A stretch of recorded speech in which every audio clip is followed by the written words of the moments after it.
இன்னையோட மார்க்கெட் பொறுத்த வரைக்கும் ஓப்பனிங்கே பாசிட்டிவ்ல இருந்து டேரெக்டாக ஒரு பாசிட்டிவ் மொமெண்டம் அப்படிங்கிறது கொடுத்துருந்தாங்க. இடையில வந்து பார்த்தீங்கன்னா ஒரு 10:30லேருந்து 1 மட்டும்தான் ஒரு சைட்வேஸ் அப்படிங்கிறது இருந்துச்சு. ஆஃப்டர் 1 வந்து பார்த்தீங்கன்னா நல்ல ஒரு பாசிட்டிவ் கொடுத்து ஒரு ஹைலே முடிச்சிருக்கிறதையும் பார்க்குறோம். இந்த பாசிட்டிவ்க்கான காரணங்கள் என்ன அப்படிங்கிறதையும் நாளைக்கான நிஃப்டி பேங்க் நிஃப்டிக்கான டெக்னிக்கல் வியூ என்ன அப்படிங்கிறதையும் இந்த வீடியோவில் டீட்டெயிலாக பார்த்துடலாம்.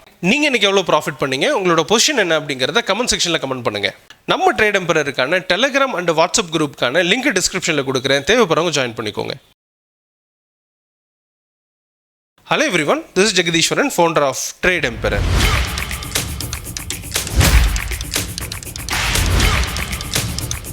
நம்ம ட்ரேட் எம்பரரில் 2 நியூ செஷன் ஸ்டார்ட் பண்ணுறோம். இது செப்டம்பர் 10th அன்னைக்கு மார்னிங் 10:30, ஈவினிங் வந்து 6:30 2 செஷன்ஸ் அவைலபிளாக இருக்குது. ரெண்டுமே வந்து பார்த்தீங்கன்னா சைமல்டேனியஸாக போகும். சப்போஸ் வந்து பார்த்தீங்கன்னா இந்த ஷிஃப்ட் பேசிஸில் ஒர்க் பண்ணுறவங்களுக்கு மார்னிங் 1 வீக்கும் ஈவினிங் 1 வீக்கும் அட்டன் பண்ணுறதுக்கான வாய்ப்பும் கிடைக்கும். இதில் ஜாயின் பண்ணணும்னு நினைக்கிறவங்க ட்ரேட் எம்பரர் கான்டாக்ட் பண்ணுங்கள்.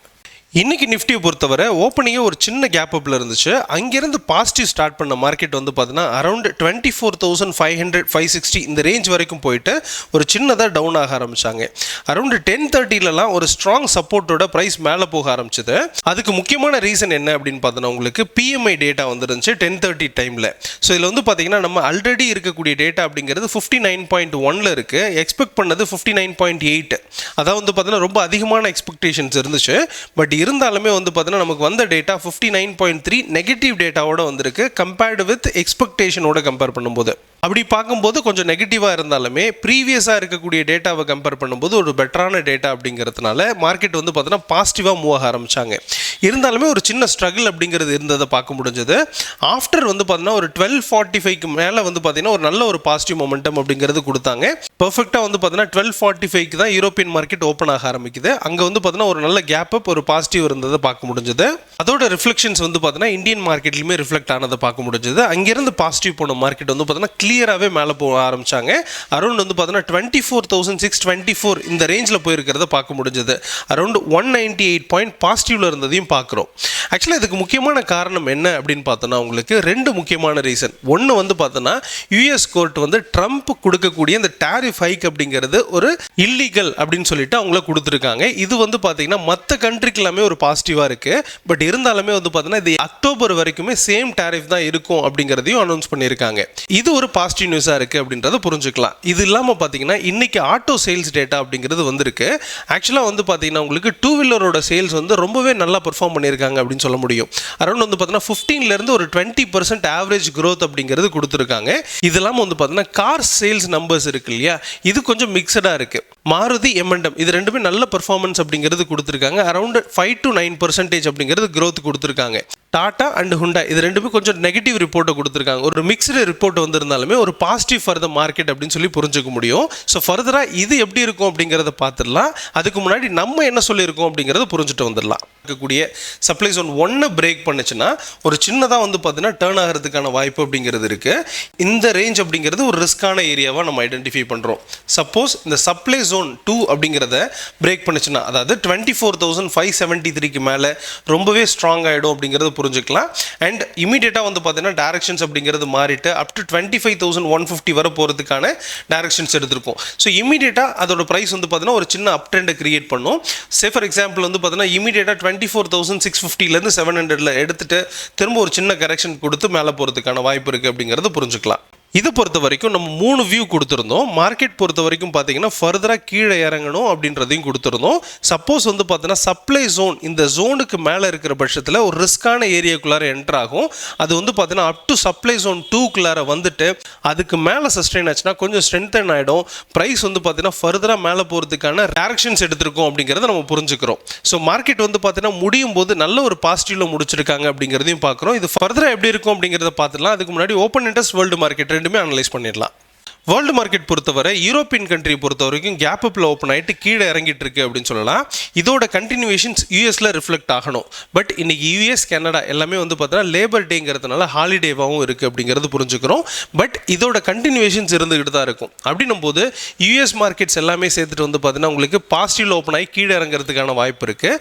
இதோட கண்டினியூஷன்ஸ் ஏஷியாவில் ரிஃப்ளெக்ட் ஆகுது அப்படின்னா ஓப்பனிங்கே வந்து பார்த்தீங்கன்னா ஃப்ளாட்டாக ஓப்பன் ஆகிட்டு அல்லது கீழே கேப் டவுனில் ஓப்பன் ஆகி கீழே இறங்கிறதுக்கான வாய்ப்பு அப்படிங்கிறது இருக்குது. அப்போ நாளையோட மார்க்கெட் அப்படிங்கிறது பாசிட்டிவ்ல ஓப்பன் ஆகிட்டு அல்லது கேப் டவுனில் ஓப்பன் ஆகிட்டு கீழே இறங்கலாம் அப்படிங்கிற அந்த எக்ஸ்பெக்டேஷன் அண்ட் அந்த லீடை நம்ம எடுத்துக்க போகிறோம். ஃபர்தராக இது எப்படி இருக்கும் அப்படிங்கிறது ஓப்பன் இன்ட்ரெஸ்ட் அனாலிசிஸோட பார்த்துக்கலாம். ஓப்பன் இன்ட்ரெஸ்ட் பொறுத்த வரைக்கும் நாளைக்கு எக்ஸ்பைரி டேட்டாகவும் இருக்குது. நிஃப்டியை பொறுத்தவரை கால் அண்ட் புட் ரைட்டர்ஸ் ரெண்டுத்தையும் கம்பேர் பண்ணும்போது போத் ரெண்டு பேருமே ஈக்குவல் ஆகிட்டாங்க அப்படிங்கிறத புரிஞ்சுக்கலாம். பிசிஆர் ரேஷியோ வந்து பார்த்தீங்கன்னா சேமாக இருக்குது 1.13 அப்படிங்கிறதுனால மார்க்கெட் வந்து பார்த்தீங்கன்னா உங்களுக்கு சைட்வேஸ் அப்படின்றத நம்ம கன்க்ளூட் பண்ணலாம். நியர்லி ஒரு பாசிட்டிவ் அப்படிங்கிறதோட நம்ம கன்க்ளூட் பண்ணலாம். ஸோ ஃபர்தராக இன்னைக்கு என்ன நடந்திருக்கு அப்படின்னு பார்த்தீங்கன்னா உங்களுக்கு ஹெவியான put writers at the same time வந்து பார்த்தீங்கன்னா கால் ரைட்டர்ஸ் வந்து பார்த்தீங்கன்னா லாஸை புக் பண்ணியிருக்காங்க அப்படின்றதையும் நம்ம பார்க்குறோம். மார்க்கெட் டோட்டலாகவே சேஞ்ச் ஆயிருக்கு அப்படிங்கிறது புரிஞ்சுக்கலாம். ஏன்னா கால் ரைட்டர்ஸ் தான் பெருசாக டாமினேட் பண்ணாங்க. இது கொஞ்சம் சின்னதாக சேஞ்ச் ஆயிருக்கு அப்படிங்கிறதையும் பார்க்குறோம். மார்க்கெட் ஃபர்தராக மேலே போகும் அப்படிங்கிற அந்த லீடோட இந்த மார்க்கெட்டை நம்ம அப்ரோச் பண்ணலாம். எனிவே டெக்னிக்கல் வியூ பார்த்து நம்ம கன்க்ளூடும் பண்ணிக்கலாம். நம்ம கொடுக்கக்கூடிய வியூ நம்ம ட்ரேட் எம்பையர் மெத்தட் எந்த அளவுக்கு அக்யூரேட்டா இருக்கு அப்படிங்கறத ப்ரூவ் பண்றதுக்காக தான். இதை பார்த்துட்டு யாரும் ட்ரேட் பண்ண வேண்டாம். அப்படி ட்ரேட் பண்றதுனா ப்ராப்பரா லேர்ன் பண்ணிட்டு ட்ரேட் எடுங்க. நிஃப்டியோட டெக்னிக்கல் வியூ பொறுத்த வரைக்கும் நம்ம ட்ரேட் எம்பையர் மெத்தடில் 4 சப்போர்ட்டையும் 2 ரெசிஸ்டன்ஸையும் ஐடென்டிஃபை பண்ணுறோம். ஓவராலாக இந்த ஒரு ப்ரைஸ் வந்து பார்த்தீங்கன்னா உங்களுக்கு ஒரு பிரேக் அவுட் கொடுத்துருக்கு மேலே போகிறதுக்கான வியூவில். அதாவது வந்து பார்த்தீங்கன்னா இந்த ட்ரம்ப்போட டாரிஃப் அப்படிங்கிறது ஒரு பேனிக்னஸ் கொடுத்தது இல்லையா, அது வந்து பார்த்தீங்கன்னா உங்களுக்கு முடிஞ்சிருச்சு அப்படின்னு சொல்லி புரிஞ்சுக்க முடியறது. பட் ப்ரைஸ் வந்து பார்த்தீங்கன்னா கொஞ்சம் பாசிட்டிவ் டைரக்ஷன்ஸ் போகும் அப்படிங்கிற அந்த வியூ கொடுத்துருக்கு டெக்னிக்கலாக. ஸோ அப்படின்னும் போது இப்போ இருக்கக்கூடிய ப்ரைஸ் வந்து பார்த்தீங்கன்னா கொஞ்சம் டிமாண்டில் தான் இருந்துட்டு இருக்கு அப்படின்னு சொல்லலாம். ப்ரைஸ் வந்து பார்த்தீங்கன்னா இம்மீடியட்டாகவே சின்ன ஒரு அப் ட்ரெண்டை கொடுத்துட்டே வருது அப்படின்னு சொல்லலாம். இது 1 மினிட் டைம் ஃப்ரேமில் அப்படின்னு சொல்லலாம். அப்படி பார்க்கும்போது இம்மீடியட்டாக வந்து பார்த்தீங்கன்னா ப்ரைஸ் மேலே போகிறதுக்கான வியூ தான் இருக்குது அப்படிங்கிறது புரிஞ்சுக்கலாம். அது 24,670 இந்த ரேஞ்ச் வரைக்கும் போகுன்றது எக்ஸ்பெக்டேஷன். ஸோ இந்த ரேஞ்ச் போகிறதுக்கான வாய்ப்பும் இருக்குது. அல்லது வந்து பார்த்தீங்கன்னா பிரேக் அவுட் ஆன இந்த இடம் அப்படிங்கிறது போதுமானது. ப்ரைஸ் வந்து பார்த்தீங்கன்னா சின்னதாக கீழே இறங்குறதுக்கான வாய்ப்பும் அப்படிங்கிறது இருக்குது. ப்ரைஸில் இப்போ இருக்கிற இடம் வந்து பார்த்தீங்கன்னா மேலே போகிறதுக்கான வாய்ப்பு தான் அப்படின்னாலுமே ப்ரைஸ் வந்து பார்த்தீங்கன்னா ஒரு கரெக்ஷனுக்காக கீழே வர்றதுக்கான வாய்ப்பும் இருக்குது அப்படிங்கிறது புரிஞ்சுக்கலாம். அடிஷ்னலி வந்து பார்த்தீங்கன்னா உங்களுக்கு வேர்ல்டு மார்க்கெட்டோட வியூவில் நமக்கு கேப் டவுன் இருக்கும் அப்படிங்கிறத எதிர்பார்த்துருக்கோம். அப்படின்னும் போது பிலோ இந்த சப்போர்ட் ஜோனுக்கு கீழே இருந்துச்சுன்னா ப்ரைஸ் வந்து பார்த்தீங்கன்னா கீழே போகிறதுக்கான வாய்ப்பு இருக்குது. அது இம்மீடியட்டாக 24,488 இந்த ரேஞ்சு வரை வந்துட்டு திரும்ப வந்து பார்த்தீங்கன்னா மேலே போகிறதுக்கான வாய்ப்பு அப்படிங்கிறது இருக்குது. அது இம்மீடியட்டாகவே வந்து பார்த்தீங்கன்னா உங்களுக்கு 24,720 இந்த ரேஞ்ச் வரைக்கும் போகலாங்கிறது எக்ஸ்பெக்டேஷனாக இருக்குது. இது நடக்கிறது கொஞ்சம் குயிக்காக இருக்கும் அப்படிங்கிறதும் நம்மளோட புரிதலாக இருக்குது நம்ம ட்ரேட் எம்பையர் மெத்தட் பொறுத்தவரை. ஸோ ஓவராலாக இப்போ இருக்கக்கூடிய டிமாண்ட் ஜோன் 1லேருந்து அதாவது 24,619 இருந்துட்டு வந்து பார்த்தீங்கன்னா ஒரு டிமாண்ட் கிரியேட் ஆகிட்டு அப் டு வந்து பார்த்தீங்கன்னா 24,670 வரை போகலாங்கிறது எக்ஸ்பெக்டேஷனாக இருக்குது. அதையும் பிரேக் பண்ணுச்சுன்னா 24,720 வரை போகிறதுக்கான வாய்ப்புகள் கூட இருக்குது. பட் இம்மீடியட்டாக இவ்வளோ தூரம் போகுமா அப்படிங்கிறது ஒரு கொஸ்டின் மார்க் தான். ஏன்னா கரெக்ஷன்ஸ்க்காக வெயிட் பண்ணுது அப்படின்னு சொல்லலாம். அப்போ அந்த கரெக்ஷன்ஸ் அப்படிங்கிறது எப்போ வரும்னா பிலோ 24,600க்கு கீழே சஸ்டெயின் ஆச்சுன்னா ப்ரைஸ் வந்து பார்த்தீங்கன்னா ஃபர்தராக அடுத்த டிமாண்ட் ஜோனாக இருக்கக்கூடிய 24,488 வரை வந்துட்டு திரும்ப அந்த இடத்துல டிமாண்ட் கிரியேட் ஆகிட்டு ஃபர்தராக மேலே போகலாம். அது இமீடியட்டாக 24,720 அப்படிங்கிற இந்த ரேஞ்ச் வரைக்கும் போகுன்றது எக்ஸ்பெக்டேஷனாக இருக்குது. ஸோ டெக்னிக்கல் தெரியாமல் ட்ரேட் பண்ணுறதுல நிறைய ப்ராப்ளம் இருக்குது. ஏன்னா அடுத்தடுத்த ப்ரைஸ் அப்படிங்கிறது எங்கே போகும் அப்படிங்கிறத புரிஞ்சு ட்ரேட் எடுக்கணும். இதை அப்படியே பார்த்து ட்ரேட் எடுத்திங்கன்னா இந்த இடத்துல பை எடுத்துருவார், திரும்ப வந்து ஸ்டாப் லாஸ் ட்ரிகர் ஆகும், அங்கிருந்து தான் மேலே போகும்.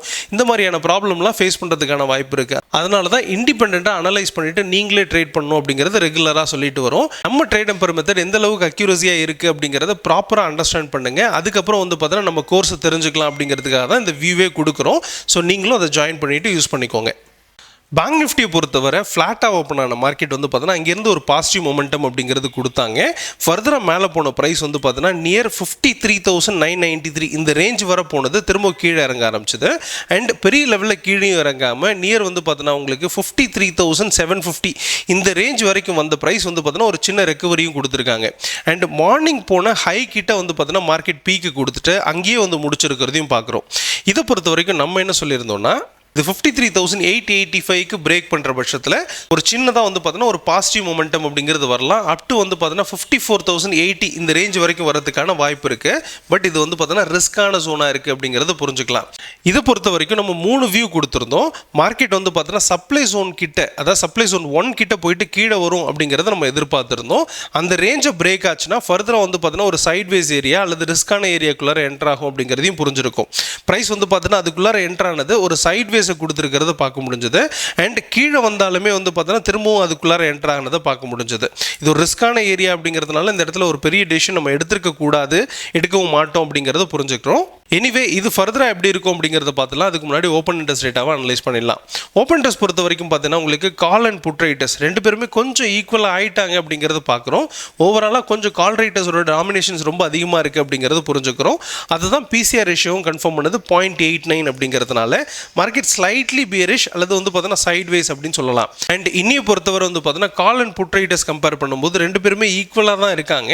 பட் அவுட் ஆஃப் த மணிலாம் அதிகமான கால் அண்ட் புட் ரைட்டர்ஸ் இருக்காங்க. பட் நியரில் எடுத்து பார்க்கும்போது உங்களுக்கு புட் ரைட்டர்ஸோட டாமினேஷன்ஸ் ரொம்பவே அதிகமாக இருக்குது அப்படிங்கிறத புரிஞ்சுக்கிறோம். ஓவராலாக மார்க்கெட் வந்து பார்த்தீங்கன்னா நியர்லி ஒரு சைட் வேஸ் அல்லது வந்து பார்த்தீங்கன்னா உங்களுக்கு சைட் வேஸ் டு டவுன் அப்படின்னு சொல்லலாம். எனிவே நம்ம டெக்னிக்கலாக பார்த்து கன்க்ளூட் பண்ணிக்கலாம் மார்க்கெட் ஃபர்தராக எப்படி இருக்கும் அப்படிங்கிறத. பேங்க் நிஃப்டியோட டெக்னிக்கல் வியூ பொறுத்த வரைக்கும் நம்ம ட்ரேட் எம்பையர் மெத்தடில் 4 ரெசிஸ்டன்ஸையும் 2 சப்போர்ட்டையும் ஐடென்டிஃபை பண்ணுறோம். இதோட ப்ரைஸ் வந்து பார்த்தீங்கன்னா கொஞ்சமே கீழே வந்துட்டு மேலே வந்திருக்கலாம் அப்படிங்கிறது வியூவாக இருக்குது.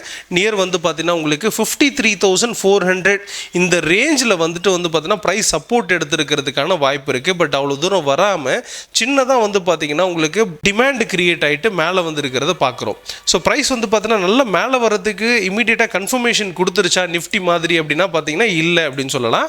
ப்ரைஸ் வந்து பார்த்தீங்கன்னா உங்களுக்கு திரும்பவும் வந்து பார்த்தீங்கன்னா சப்ளை ஜோன் நியரில் தான் இருக்குது. இன்னமே வந்து பார்த்தீங்கன்னா ப்ரைஸ் மேலே வந்தால் கூட ரெசிஸ்டன்ஸ் ஒன்றா இருக்கக்கூடிய 54,087 இந்த ரேஞ்சில் வந்து பார்த்தீங்கன்னா ரெசிஸ்ட் ஆகிட்டு திரும்பவும் கீழே வர்றதுக்கான வாய்ப்பு அப்படிங்கிறது இருக்குது. ஸோ ஒரு சைட் வேஸ் அப்படிங்கிறது கூட எதிர்பார்க்கலாம். நியர் வந்து பார்த்தீங்கன்னா உங்களுக்கு 53,400 டச் பண்ணிட்டு தான் ப்ரைஸ் வந்து ஃபர்தராக மேலே போகும் அப்படிங்கிறது ஓவரால் வியூவாக இருக்குது. அப்போ ஓவராலாக ரெசிஸ்டன்ஸ் 1ல் போயிட்டு ப்ரைஸ் கீழே வரணும் அப்படிங்கிறது ஓவரால் எக்ஸ்பெக்டேஷனாக இருக்குது. சப்போஸ் இந்த ப்ரைஸ் வந்து பார்த்தீங்கன்னா உங்களுக்கு ரெசிஸ்டன்ஸ் 1ஆக இருக்கக்கூடிய 54,087 இதுக்கு மேலே சஸ்டெயின் ஆகிற பட்சத்தில் சின்னதாக மேலே போகிறதுக்கான வாய்ப்பு அப்படிங்கிறது இருக்குது. இது வந்து பார்த்தீங்கன்னா ரிஸ்க்கான ஏரியாவாக இருக்குது. ரெசிஸ்டன்ஸ் 2வையும் பிரேக் பண்ணுச்சுன்னா சப்ளை 1 அப்படிங்கிற அந்த ரெசிஸ்டன்ஸ் அப்படிங்கிறது கிடைக்குது. திரும்ப வந்து பார்த்தீங்கன்னா உங்களுக்கு ரிஸ்கி ஜோன் தான் கிடைக்குது. இதையும் பிரேக் பண்ணுச்சுன்னா தான் ஃப்ரீயாக கொஞ்சம் மூவ் ஆகிறதுக்கான வாய்ப்பு அப்படிங்கிறது கிடைக்கும். அதாவது வந்து பார்த்தீங்கன்னா சப்ளை ஜோன் 1ஆக இருக்கக்கூடிய 54,538க்கு மேலே தான் ஒரு ஸ்ட்ராங் பாசிட்டிவ் மொமெண்டம் அப்படிங்கிறது வர்றதுக்கான வாய்ப்பு இருக்குது. டுவர்ட்ஸ் வந்து பார்த்தீங்கன்னா உங்களுக்கு சப்ளை ஜோன் 2ஆக இருக்கக்கூடிய 56,134 இந்த ரேஞ்சை போய் ரீச் பண்ணுறதுக்கான வாய்ப்பு அப்படிங்கிறதும் கிடைக்கும். அது ஃபியூச்சரில் பார்த்துக்கலாம். பட் அப்படியே இருந்தாலுமே இதில் ஒரு சின்னதாக வந்து ஒரு அப் ட்ரெண்ட் அப்படிங்கிறது ஃபார்ம் ஆகிட்டு வரும் அப்படிங்கிறதையும் புரிஞ்சுக்கலாம். அது நடக்கிறது கொஞ்சம் டைம் எடுக்க போகுது. பட் இப்போ இருக்கக்கூடிய அந்த சப்ளை ஜோன் 1 அல்லது வந்து பார்த்தீங்கன்னா டிமாண்ட் ஜோன் 1க்கு போகிறதுக்கான வாய்ப்பு இருக்குது. அது ரெசிஸ்டன்ஸ் 1 டச் பண்ணி கீழே வருதா இல்லை ரெசிஸ்டன்ஸ் 1 பிரேக் பண்ணி மேலே போதா அப்படிங்கிறது கன்க்ளூஷனாக இருக்கும். ஓவராலாக நிஃப்டியை கம்பேர் பண்ணும்போது பேங்க் நிஃப்டி கொஞ்சம் சரியாக இல்லை அப்படின்னு சொல்லி நம்ம புரிஞ்சுக்கலாம். இதை டச் பண்ணாமல் இருக்கிறது ஒரு நல்ல டெசிஷன் அப்படின்னு சொல்லி புரிஞ்சுக்கலாம். இதை பொறுத்த வரைக்கும் நம்ம கொடுக்கக்கூடிய வியூ எல்லாமே நம்ம ட்ரேட் எம்பையர் மெத்தட் எந்த அளவுக்கு அக்யூரஸியாக இருக்குது அப்படிங்கிற ப்ரூவ் பண்ணுறதுக்கான ஒரு வியூ தான். இதை பார்த்துட்டு யாரும் ட்ரேட் பண்ண வேண்டாம். இதை கால்ஸாவோ ரெக்கமெண்டேஷன்ஸாவோ எடுத்துக்க வேண்டாம்.